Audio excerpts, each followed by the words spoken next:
year's 1970. Wrestling in Kentucky is still in its infancy. I think about 6 state tournaments had passed. But 1970, 100 or 95 pounds belonged to our guest today, man. If you would introduce yourself. I'm Bill Clarkson. I wrestled at Hopkinsville High School. Bill, you were, of course, 1970. You have some pretty interesting photos we're going to get to just in a second.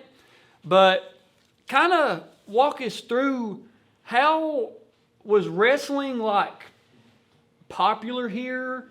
How did it come to Hoptown? How did you become aware of wrestling? Coach Fleming Thornton started wrestling at Hopkinsville. Okay. And he started a team, and we couldn't wrestle anybody. Oh, in the early years, they couldn't wrestle anybody but Fort Campbell and a few Louisville schools. Not a whole lot of schools had it. Mm-hmm. Now, you said you couldn't wrestle. Was that just like? There were no other schools. Okay, that makes, because I know the reason I bring that up is I've refereed before with Haywood Ferguson, and I'm pretty sure he went to Fort Campbell. Yeah. And he has said, being in meets and stuff, that like they wrestled pretty much the same people all the time. All the time. Up until districts, regions, and then going to the state meet. But it seems like, wrestling was in pockets around the state, because I can tell you, I'm Eastern Kentucky. Wrestling didn't exist until around the mid, like 73, 74. I think Belfry had a team. Johnson Central had a team.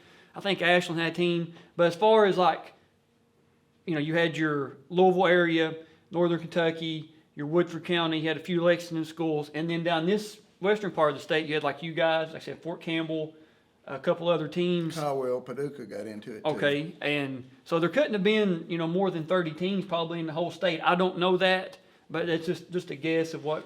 The years before me, they would take everybody to state. Oh, really? Yeah. Huh. Wow. Now, did you have districts, regions, and then state, or? Yeah, we had the Western Kentucky Conference, Okay. which was just our conference, and then we had the regionals. Oh, huh. I didn't know that. So you didn't have districts. You said Western Kentucky. We got to do some research on that, because I want to find out like how the teams are broke down, because that's something I didn't know. You gave me a new venture to find out, because I literally did not know that. So how do you become interested in wrestling back in 1970? Well, I wasn't big enough to play football. Okay. And join the club. Hopkinsville went to a state championship in 1966. And I was young, and Coach Thornton let me be manager of the football team. Okay. One of them. And basically I got to wash laundry. So man, everybody has a mission. Yeah, and then he talked me into going out for wrestling. And I wrestled in junior high just with the team every day when they wrestled. But I always had people that were beating me to death, because when I was in the 10th grade, when I won state, I was only 4'11", weighed 92 pounds, and wrestling 95. I was the only one that didn't have to go on a diet. Yeah, I understand that. So, kind of show us the photographs you have here, because these are incredible. You showing me off camera. This is a photograph that was in the Louisville Courier, and take it up. Go ahead, tell us the story about it. This is incredible. And it was on the front of the sports page of the Louisville Courier, but it was only in the Eastern edition around Louisville and Eastern Kentucky. Western Kentucky got a different edition of the Louisville Courier, because it had to be printed first so they could transport it down here. So one of my friends sent me a thing of it, and we ended up getting the picture from the Louisville Courier. Now, I'm just going to read the caption on the back here. It says, this picture was in the 7-star edition of the Courier Journal and the Louisville Times, Sunday morning, February 22nd, 1970. This edition did not come to Western Kentucky. This caption reads, Hopkinsville's Bill Clarkson, foreground, seems to be in trouble here, but he recovered against Wagner's Ron Hall and went on to win the 98-pound division state title in the state wrestling tournament at Jeffersontown High School. Clarkson took a 3-2 decision. So you win a 3-2 decision. Do you remember how you scored? Nope. Okay, that's fine. That's fine if you don't. I mean, I just was, because The thing about the wrestling that I remember and the things that I dream about are the losses. I That seems to be a common theme. You don't remember the ones you win, you remember the ones you could have had, right? And I still dream about them. All these years later. Now, we have video footage from the 1969 state finals. We don't have 1970. I asked our guest, and he was happy to watch the 95-pound and kind of walk us through the like I was talking with George earlier from 1972. Wrestling, just as a whole, is just a complete different animal in the late 60s, early 70s. And you'll see, headgear optional, starting on the 10-foot line. Really, and I don't know how else to say it, but like it was try and move. If we don't get it, we're not going to do anything. We're going to kind of reset and try something else. Is that the way you guys were just kind of Well, the first thing that they taught them is to sit out and turn in and do whatever roll or do a switch or whatever. And some of the guys, that's all they knew. And the 95, we've done a retro review with two-time state champion from Johnson Central, Byron Pierce. We watched the 95-pound. I wanted his take on it. He's a collegiate wrestler, and just get his opinion. But somebody that was actually there in that time period, I think it's going to be great to get his opinion and get his input on the way wrestling was then. So let's turn our chairs around, man. Let's watch this. And we had riding time back then. Really? Yeah. So you would get a point on riding time. So I didn't know that either. A whole lot of it was tight waist and arm. Now, was it like colleges now, like one, like a minute adds up, or Coach Harris said? It was like the period. Wow. You went to period, you got the riding time. You guys are the first people that's told me that. I did not know that. I had no idea. Yeah. And I'm not sure what year that they changed over from 95 to 98. I don't remember that. It's 80s. Was it the 80s? Once it's the 80s, it took the right time away. Oh, no. I meant from 95 pound to 98 pound when that was changed. Because I remember I had a warm-up, a pullover that had 95 on it. And sometime or another, I think somebody cut the 5 off of it. Very possible. I think Coach Harris says 74, because I was 105. 74 is when it changed from 95 to 98? Yes. Okay. All right, well, let's watch this 1969 match. We'll get your opinion on it. All right. Let's do it. You guys are seeing what we're seeing. We're at Louisville Trinity's gym. This is the Kentucky School for the Blind mat. Now, do you remember wrestling on this mat? Yeah. Okay, because a lot of people have reached out wanting to know who the K is. And I was like, it's Kentucky School for the Blind. And the name escapes me, but one of the Trinity coaches said that they actually, I guess, kept it at their gym for a while, or I guess they borrowed it for meets or whatever. But that's whose mat it is. Now I'm going to hit the play button and just kind of walk us through the way wrestling was all these years ago. And there's no audio in it. So we're starting on the 10-foot circle. That's right. Which most people see that and they're just like, this is not the way wrestling is. And the video quality is does kind of skip. There's nothing I can do about that. It's just the way I got it from the archive. I do apologize. There we go. So we're back, 10-foot circle. Now the headgear was optional. Yep. Do you see the low-cut shoes? I do that. And the tube socks. Yep. Did you wear headgear when you wrestled? Yeah. Did you? Yep. Those cauliflower ears were tough. I was going to say, because like the other weight classes, you can tell like some people wear them. You got one not wearing. I'm just like, man. And the referee not wearing wristbands. Of course, there's up into the 80s we didn't have wristbands. Referees didn't. So like I said, right here. He's trying to shoot a double leg, and then he sits there, and the guy on top is at a better position than he is from shooting. And that's, show this to people, and they're like, man, why isn't he trying to work out? It's like, they probably just didn't know to. They probably just wasn't aware of, get to the side, get to. We didn't have coaches that had wrestled. I can see that. We had a football coach that took us, and he knew how to get us in a good mental state, but he didn't know wrestling. That makes total sense. Now, you said you were like 4'11", 95. Were you strong as people you're wrestling? Were they strong? Did you just have better technique? I mean, how did it play out? I think I was just more persistent. That's sometimes what it takes. So what we're seeing is pretty much the same exact tie-up, the same exact everything each Yeah. time that they have an interaction. But see how extended their bodies are? Mhm. It's not in up close, and Mhm. nobody's trying to really shoot a takedown until they're to the side of the mat where they can get away if they get in trouble. And, I mean, got to stop it here, got to tie a shoe. That was a good way to rest. Yeah, hey, go ref, I got to tie my shoe. And they end up, not just this weight, but pretty much every weight class on here that I've got, I have all the weights, is they end up in that position Right there. a bunch. Yeah. And nobody knows how to improve, nobody knows how to, work out, do any type of move, scramble. I don't even think scramble was a word or No. like a, And we had a group of us that went out to Iowa State for a summer wrestling camp that lasted 2 weeks. really, Yeah. wow.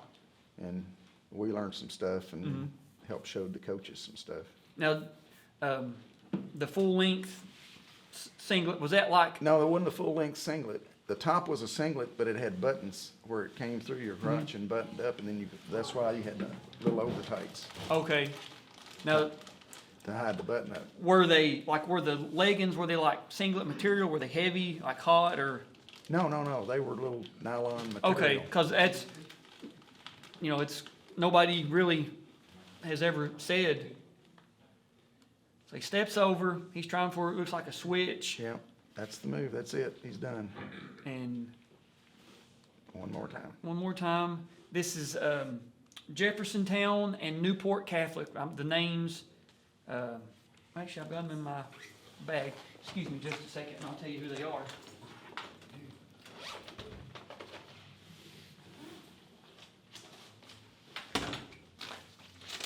This is Mike Nolan.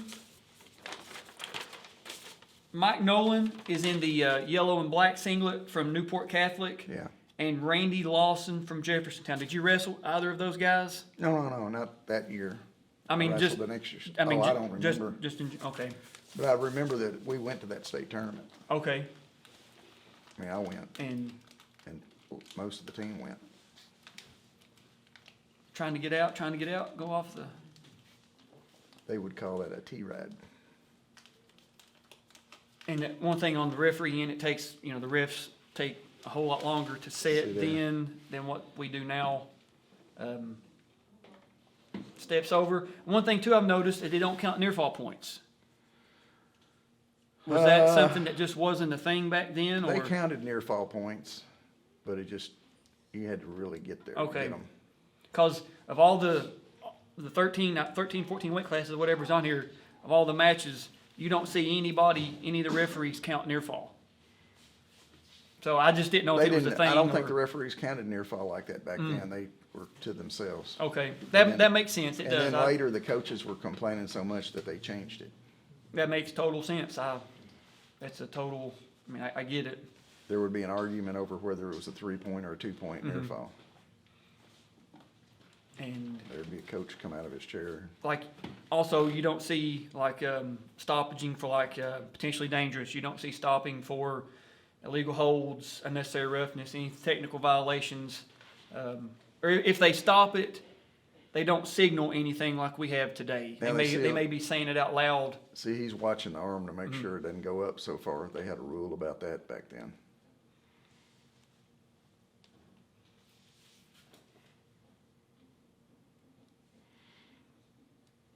But they'd use that bar arm to roll you over. Mhm. They would turn it to where your elbow was toward the back and put your hand on top of it and roll you right over. I think that was the end of that period. Stand up Mm-hmm. and don't pull finger, pull hand. There it is. Gets a reversal. Same move he did earlier. Yep.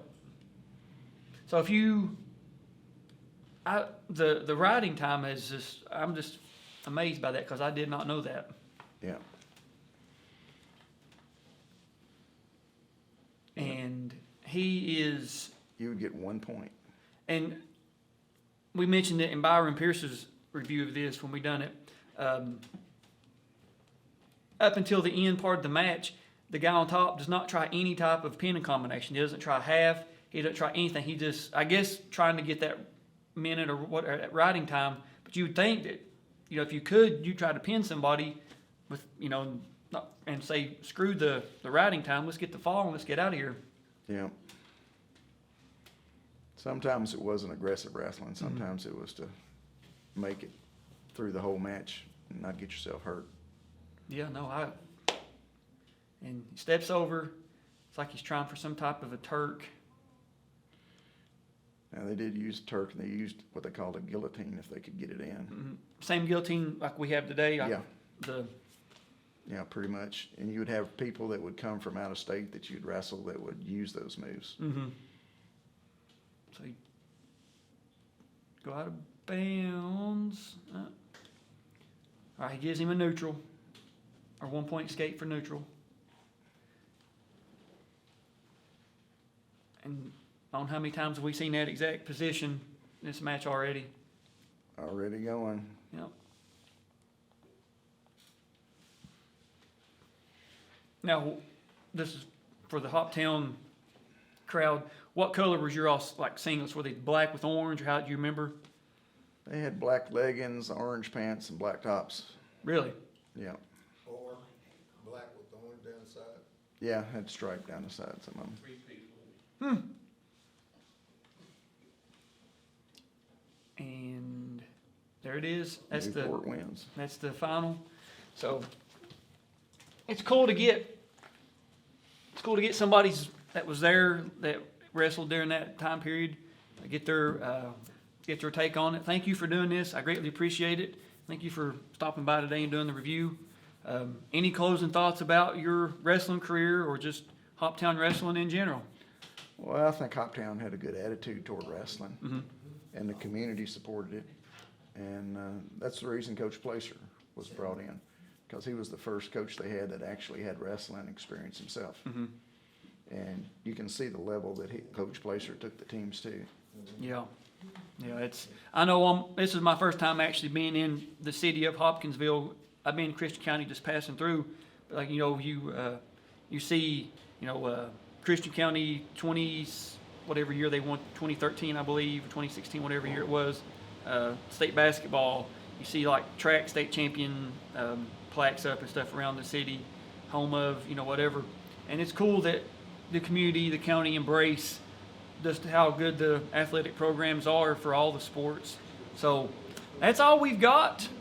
Thank you for being here today. I greatly appreciate it. Thank you for giving us your insight on the 1960s, 1970s wrestling, man.